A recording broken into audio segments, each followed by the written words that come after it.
It's Star Wars month, aka December, so let's talk Darth Vader.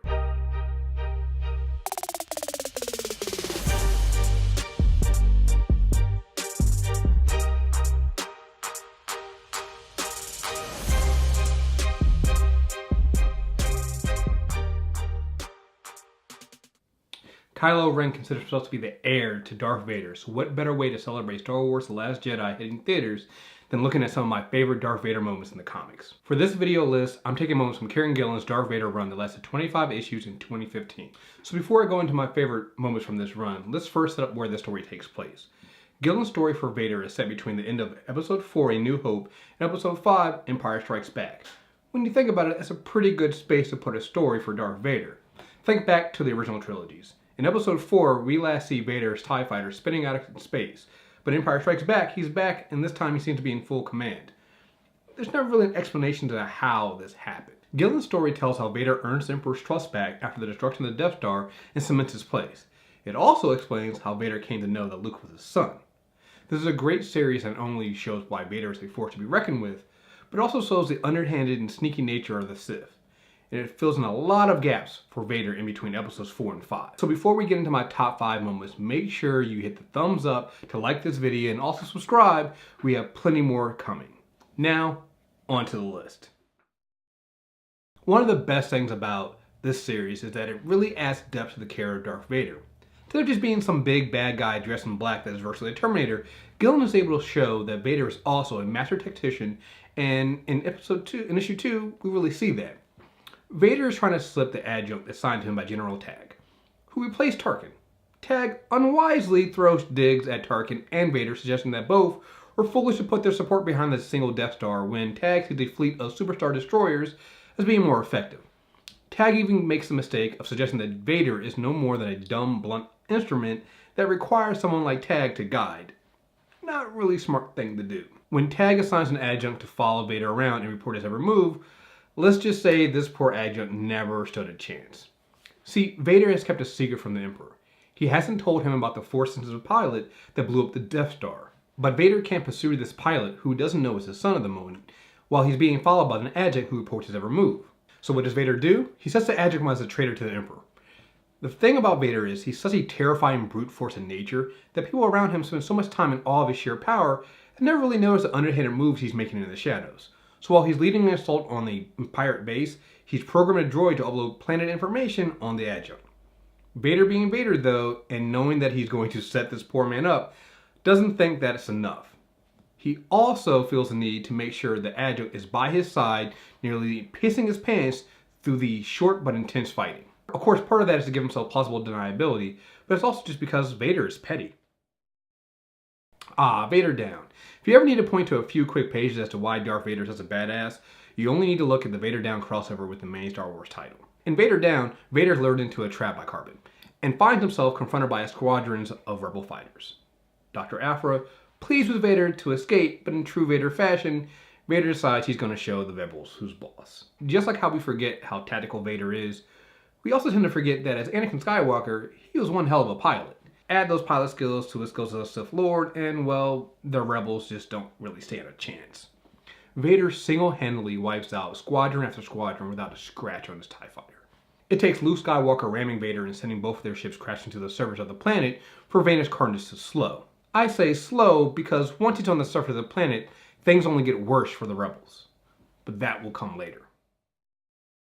What's better than Darth Vader versus a Rancor?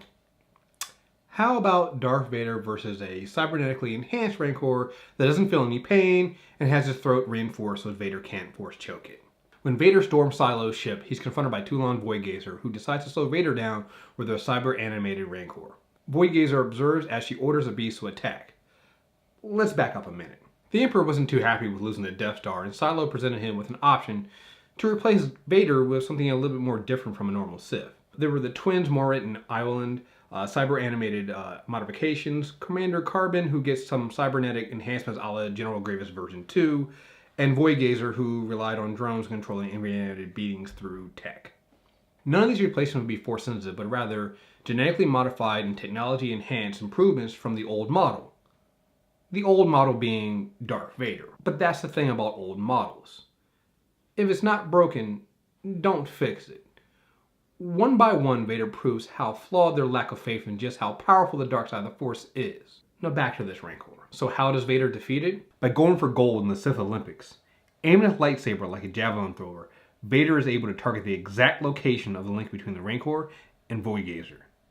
Seriously, it's like the last season of Game of Thrones when the Night King took down one of Dany's dragons with a spear. It's just like that. Totally badass.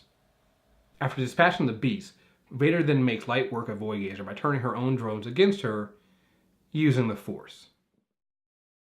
Just when Vader has confronted Silo, it's revealed that Silo has one last trick up his sleeve, the kill switch to Vader's cybernetics in his suit. See, Silo reveals that his relationship with the Emperor goes much deeper than Vader knows.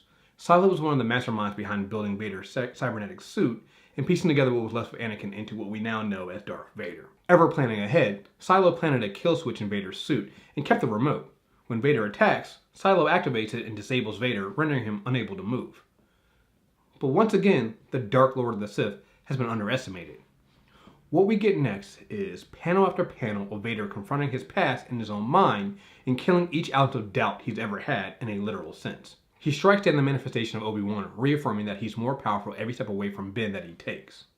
He then strikes down the younger version of himself, claiming that he was nothing more than a child and he's quite accustomed to killing children. For all the shit the prequel gets, you have to admit there's no colder moment in the prequels or in the original trilogy than when Anakin becomes Vader and slurs the younglings. Finally, Vader force chokes the manifestation of Padme, breaking the free of the bonds of Anakin in his mind. The self-doubt, the misgivings, the love he had. Defying all logic, he breaks free of the controls and stabs Silo clean through. Because with the Force, all things are possible. And number one, I told you guys we would come back to Vader Down. You'd think that once you shoot Vader down and he's no longer protected by his TIE fighter, he'd be a little easier to take down. You'd be wrong. First, the rebels tried the smart thing, bombing him from the air. It's smart because who the fuck would want to face Vader? I know I wouldn't. Sadly, it doesn't work. Next, they figured they have to confront him on the ground, send an entire battalion. You don't send a handful of men against the Dark Lord of the Sith. You send everything you have, including tanks. They surround Vader and tell him to surrender. And that's when Darth Vader hits them with the coldest line ever. All I'm surrounded by is fear and dead men. Now see, this is where the rebels fucked up. Upon hearing that shit, I give up. Again, you have this terrifying man dressed in all black, a helmet, and what looks like a desert planet, and you have him completely surrounded by tanks, and he threatens you. See, that's a man whose way you get the fuck out of the way of, and you let him get back to minding his own business. And look, to be fair, Vader tells them if they lower their weapons, they won't be harmed. And while I don't necessarily believe that he wouldn't have still harmed them, it probably would have been a lot better than what he does to them instead. He slaughters them all, and it is not pretty. But it's still one of the baddest ass moments you'll see with Darth Vader. So you guys have it. That is my top 5 memory from Kieron Gillen's Darth Vader run. It's 25 issues, so let me get it straight. It was really hard to narrow it down just to 5 of these issues, because trust me, it is an amazing run. You definitely want to check it out. I love Gillen's writing. He's also writing another book right now. If you're not reading Uber from Avatar Press, you need to go get that book and read that. Like, I really love his writing. And what he did with Darth Vader is amazing and great. So you're definitely going to want to check this out. I'll have some Amazon links down below to the volumes, so you can get them on Amazon or on your Kindle or through Comixology. Get them from there. And stay tuned. Like I said, continue to subscribe. We have a lot of new stuff coming out. We're going to do, Deepam and I are working on some lists from our favorite, the new golden age of comics. We're calling it any comic books after 2000. We have a list of 10 each, and we might do more than that, of comics that we just, comic series and runs that we really love, and you can check out this holiday season. So just stay tuned. I'll still have my Fixing the DCEU series is going to be coming out soon as well. So just stay tuned. Thank you guys very much for listening.